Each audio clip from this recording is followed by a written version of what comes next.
2278. Discontinuing medical procedures that are burdensome, dangerous, extraordinary, or disproportionate to the expected outcome can be legitimate. It is the refusal of overzealous treatment. Here one does not will to cause death. One's inability to impede it is merely accepted. The decision should be made by the patient if he is competent and able, or if not, by those legally entitled to act for the patient, whose reasonable will and legitimate interest must always be respected. 2279. Even if death is thought imminent, the ordinary care owed to a sick person cannot be legitimately interrupted. The use of painkillers to alleviate the sufferings of the dying, even at the risk of shortening their days, can be morally in conformity with human dignity if death is not willed as either an end or a means, but only foreseen and tolerated as inevitable. Palliative care is a special form of disinterested charity.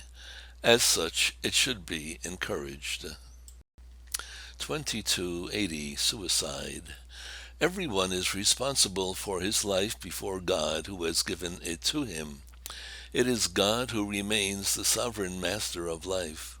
We are obliged to accept life gratefully and preserve it for his honor and the salvation of our souls.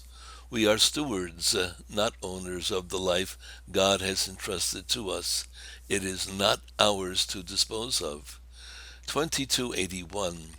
Suicide contradicts the natural inclination of the human being to preserve and perpetuate his life. It is gravely contrary to the just love of self. It likewise offends love of neighbor because it unjustly breaks the ties of solidarity with family, nation, and other human societies to which we continue to have obligations. Suicide is contrary to love for the living God. 2282. If suicide is committed with the intention of setting an example, especially to the young, it also takes on the gravity of scandal. Voluntary cooperation in suicide is contrary to the moral law. Grave psychological disturbances, anguish, or grave fear of hardship, suffering, or torture can diminish the responsibility of the one committing suicide. 2283.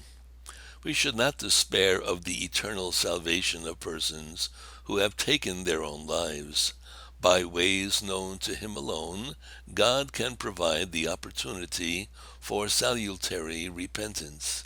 The Church prays for persons who have taken their own lives.